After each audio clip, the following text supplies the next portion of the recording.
and talk about the Los Angeles Clippers, the other LA team, the other team that's going to be leaving Crypto Arena soon to get their own arena, and they recently matched up against the Timberwolves. Everything was looking just fine. All the players were playing well. They were up by 22 points. And then boom, Kawhi Leonard gets hurt. Well, he leaves the game due to back spasms. So now his health is questionable. Like, we've seen Kawhi Leonard play the entirety of the season, and he's been, for someone who is sort of known for being a load manager, and someone who is being known like as to not really play as many games as he should, and has that reputation of not really playing as many games as he should. The fact that he's been healthy throughout the entirety of the regular season is very, very impressive, and a lot of people would consider that to be impressive. And we don't really expect Kawhi Leonard as a player to play every single game in the regular season. That's sort of not his character. He more or less shows up in the postseason more times. That's when the team really needs him. Like, if we're going to be real, if we're going to be frank, the logic behind Kawhi Leonard not playing, it makes total sense. Like, it makes total sense why Kawhi would end up wanting to sit down a lot of games, simply because those games don't necessarily bring as much. They aren't valuable games. If they're already in a playoff spot and they know that they're going to be in a playoff spot, they need to ensure that Kawhi Leonard is going to be healthy come the postseason. Now, while I think it's smart, I also don't necessarily agree with it, because as a player, you are supposed to play through thick and thin. That's just my take on it, however. Like, you're supposed to be able to not play through injury. Like, I know setting that standard is a little bit crazy, given how Kobe Bryant has set that standard, and not everybody is going to be Kobe Bryant. But at the same time, a basketball player should play every single game like their life depended on it, because essentially that's what they're doing for a living. And it's a little bit unfair seeing how they could just sit out whenever they want. And right now the NBA is actually doing a really good job in introducing new rules to try to encourage these players to play more games.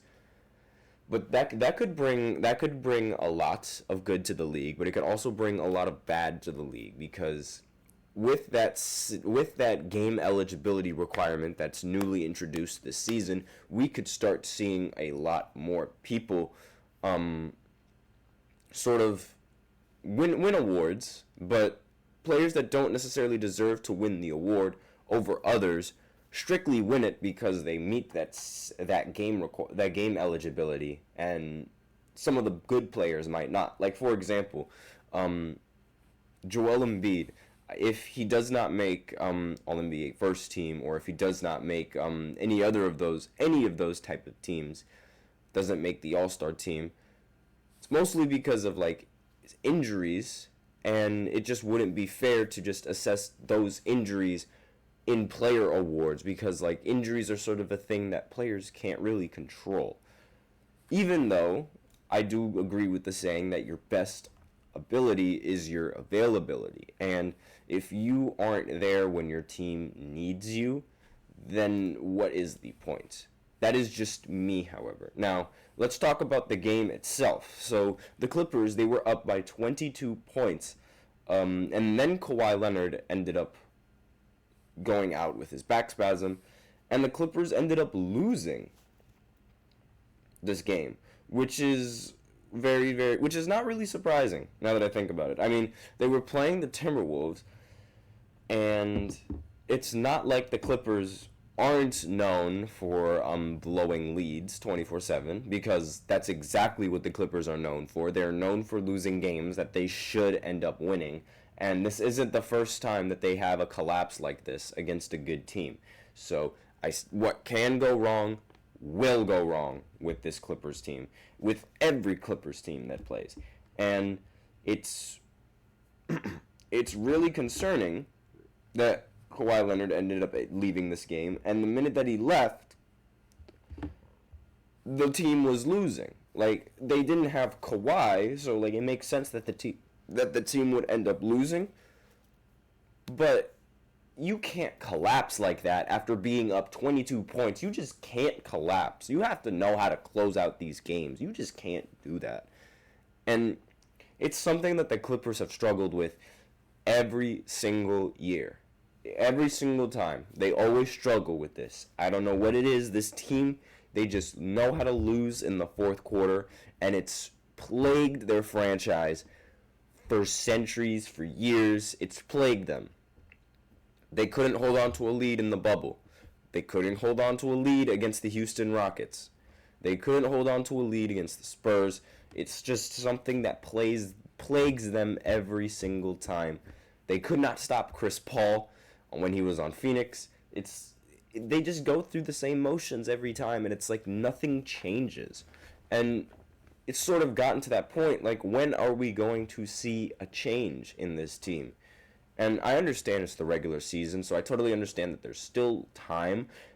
There's no guarantee that Kawhi Leonard is going to stay out for the remainder of the playoffs. He's not out like Joel Embiid. Well, Joel Embiid still could return, but he's not out like Ben Simmons. I did not want to use his name, but it's whatever. So he's not out like Ben Simmons, and regardless of that, like, he could still make an impact in the playoffs. But it's just that injury is sort of concerning, because what if it gets re-aggravated over in the postseason? That's happened a lot, and that and remember, in the season that the Clippers ended up making it to the Western Conference Finals, they did not have Kawhi, but Kawhi went down in the playoffs due to injury. And it's a little bit odd for me. Like, not only does this affect like the Clippers season, but it also affects like my rankings on Kawhi whenever those things happen. Like, simply put, Kawhi Leonard has always been on good teams. He gets the lion's share of the credit whenever things go right, and then gets almost zero criticism whenever things go wrong. Maybe it's because he's quiet, so the media just decides to leave him alone, because that makes sense. Like, I mean, you're not going to really spend time on someone who just doesn't want to talk. But just because he's quiet doesn't mean that he's humble. And that's sort of been the problem that I have with Kawhi. Like, I respect his game. He's a great basketball player. He is one of the best playoff performers that I've ever seen. But, again, like, he gets no criticism whenever things go wrong. And getting injured when your team needs you healthy, I'm sorry, that counts as things going wrong, because the team is counting on you, and you're not there for them in that moment. Regardless whether you get injured or not, you should know how to protect your body, and you should know, like, when the team needs you, and like, you should know, like, just mentally in your head, okay, now is not the time to get hurt. And arguably, maybe even play through the injury half the time. I know Harden played through his hamstring problems. It ended up hurting the Brooklyn Nets, but he still played through them, showing his heart. LeBron James, he allegedly played through a broken hand in the NBA Finals. Kobe Bryant, he broke his finger, still played through that. And it's all of these things that it's like, all of these players, they've shown that they can play through this injury, and it's like, regardless of whether or not they're 100%, they still try to play through it because they know that their team needs them.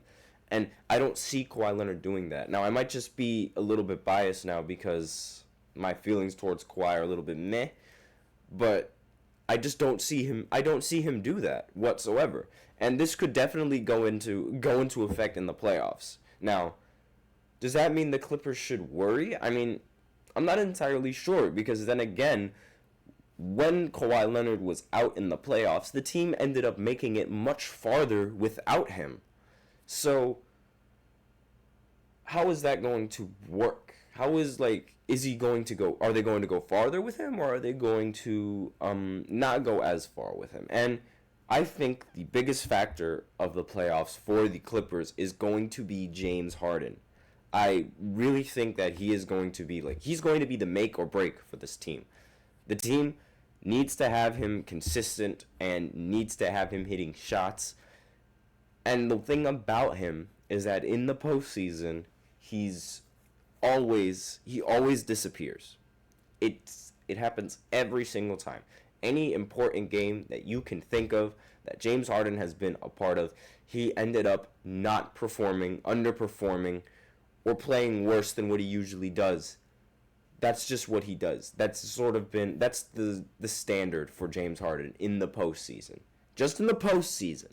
The regular season, he is one of the best regular season players ever. But in the playoffs, that's when things get really, really bad.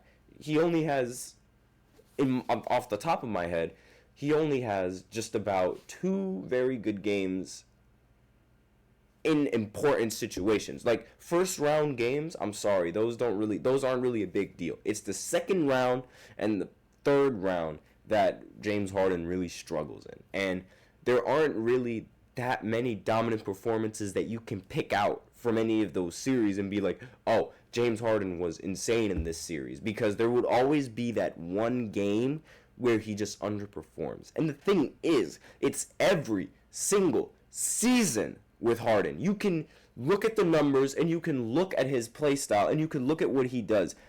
It's every single season. And that's something that they just can't afford to have, especially with their reputation as being the Clippers. Because, like I said earlier, what can go wrong will go wrong.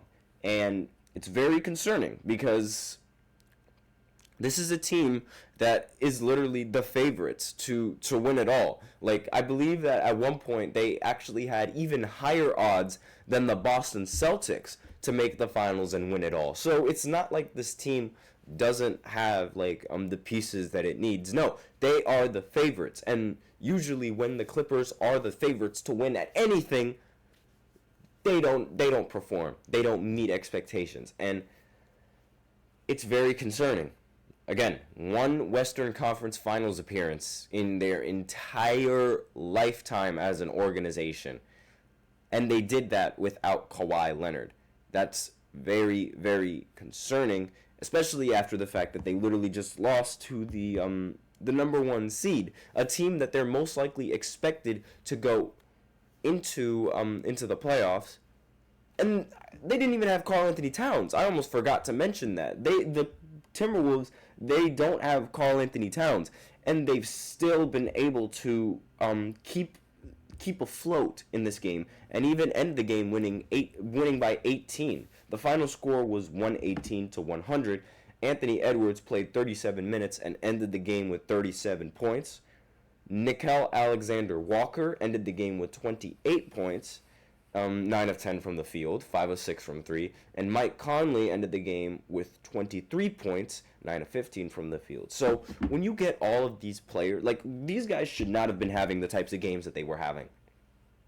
But it's like, if it's on the Clippers, anything is possible. And this, I'm not making that up, because the first time the Clippers blew a 3-1 lead under Doc Rivers, when they had Lob City, Chris Paul, Blake Griffin, and DeAndre Jordan, when they were in the process of blowing game 5, I believe, when they were in the process of blowing it, this literally a random role player just started hitting all of the threes, every single one of them.